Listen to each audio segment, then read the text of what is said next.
जैसे जैसे बिहार में विधानसभा का चुनाव करीब आ रहा है, वैसे वैसे बिहार में सियासत और ज्यादा गर्माता हुआ दिखाई दे रहा है। और इसके अलावा बिहार में सियासी बयानबाजी जो है उसका एकदम से प्रचलन चला हुआ है, जहां पे हर एक नेता एक दूसरे को टारगेट करके कुछ ना कुछ बोलते हुए दिखाई दे रहे हैं। और इस कड़ी में प्रशांत किशोर भी पीछे नहीं है। इस बार उनके टारगेट पे मंगल पांडे हैं और उनको टारगेट करके सीधे तौर पे प्रशांत किशोर ने चोर करार दिया है। मतलब एक बड़ा दावा कर दिया है, या फिर ये कह दे कि एक बड़ा आरोप मंगल पांडे के ऊपर लगा दिया है, जिसके बाद पूरे भाजपा खेमे में खलबली मची हुई है। आखिरकार इसके पीछे का कारण क्या है? प्रशांत किशोर ने मंगल पांडे को चोर क्यों कहा और उसके बाद भाजपा का क्या एक्शन होने वाला है, इन सबके विषय में बातचीत करेंगे और पूरे प्रकरण को आपको समझाएंगे। लेकिन उससे पहले मेरा परिचय जान लीजिए। मेरा नाम है रजत और आप जनता जंक्शन देख रहे हैं। सबसे पहले आप इस बात को समझ जाइए कि प्रशांत किशोर भी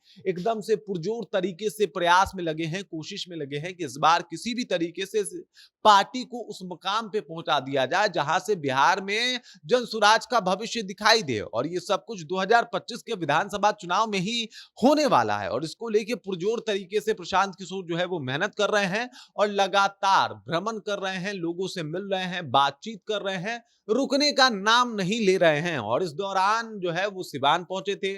वो आपको बता दूं कि जनसुराज को बेहतर और मजबूत बनाने के लिए लगातार एक दिन में दो दो विधानसभाओं का भ्रमण कर रहे हैं और लगभग 2 विधानसभा घूमने वाले हैं। इसके लिए प्रयास भी कर रहे हैं कि भाई साहब दिन भर में 2 विधानसभा घूम लिया जाए। और इसी दौरान जब वो सिवान पहुंचे थे तो मीडिया ने उनसे कुछ सवाल पूछ दिया बिहार के स्वास्थ्य व्यवस्था को लेकर। दरअसल 2 वीडियो सोशल मीडिया पे वायरल हो रहे हैं, शायद वो आप तक पहुंचे भी होंगे, जिसमें आपने एक पे देखा होगा कि स्ट्रेचर पे अपने परिजन के शव को लेके 2-4 लोग जो है वो पोस्टमार्टम जहां पे होता है वहां पे लेके जा रहे थे। मतलब एम्बुलेंस की व्यवस्था नहीं थी, पोस्टमार्टम जहां पे होता है वो जगह थोड़ा सा दूर था और वहां पे ऐसे स्ट्रेचर को धक्का देते हुए लेके जा रहे थे। और आपको बता दूं एक वीडियो उसी दौरान वायरल होता है जहां पे एम्बुलेंस पे ऑर्केस्ट्रा नचवाया जा रहा होता है। और ये दोनों वीडियो जब वायरल होती है तो एकदम से बिहार सरकार को कटघरे में ला दिया जाता है कि एक तरफ जो है वो यहाँ पे दिखाई देता है कि एम्बुलेंस की भारी कमी है और इस वजह से स्ट्रेचर पे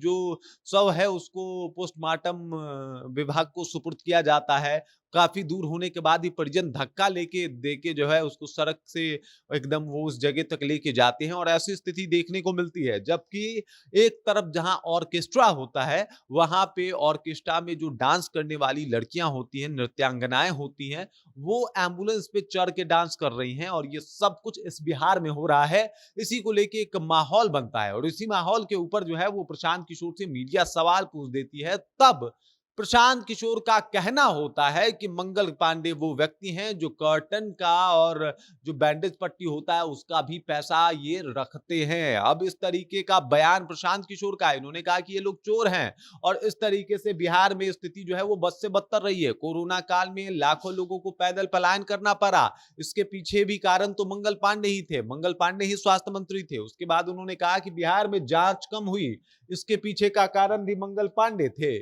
उसके बाद उन्होंने बताया कि बिहार में जो स्वास्थ्य की सुविधाएं हैं वो बहुत कम है और इसके भी कारण मंगल पांडे हैं। मतलब मंगल पांडे के ऊपर खूब हमला बोल दिया है प्रशांत किशोर ने और चोर तक कह दिया है कि भाई साहब ये चोर है। इस तरीके से बैंडेज और कटर्स पे जो है वो एकदम से ये पैसा वसूलने वाले लोग हैं। और उसके बाद पूरा कोरोना काल को याद दिला दिया और उसमें बताया कि स्वास्थ्य व्यवस्था की क्या नाकामी रही है इस बार बिहार में और किस तरीके से ये सब कुछ दिखा है, जिसके लिए जिम्मेदार एकमात्र शख्स हैं और वो है मंगल पांडे। ये सब कुछ प्रशांत किशोर का कहना है और इस बयान के बाद बिहार की सियासत एकदम से गर्मा गई है। भाजपा में खलबली मची हुई है क्योंकि जिसके भरोसे वो चुनाव लड़ रहे हैं उसमें एक मंगल पांडे का भी अहम रोल है। मंगल पांडे की एक अहम भूमिका है, चूंकि स्वास्थ्य मंत्री हैं तो उनका एक अहम भूमिका होना लाजमी है। और उस मंत्री के ऊपर एकदम सवाल जो है वो किया गया है, उस मंत्री के ऊपर निशाना साधा गया है।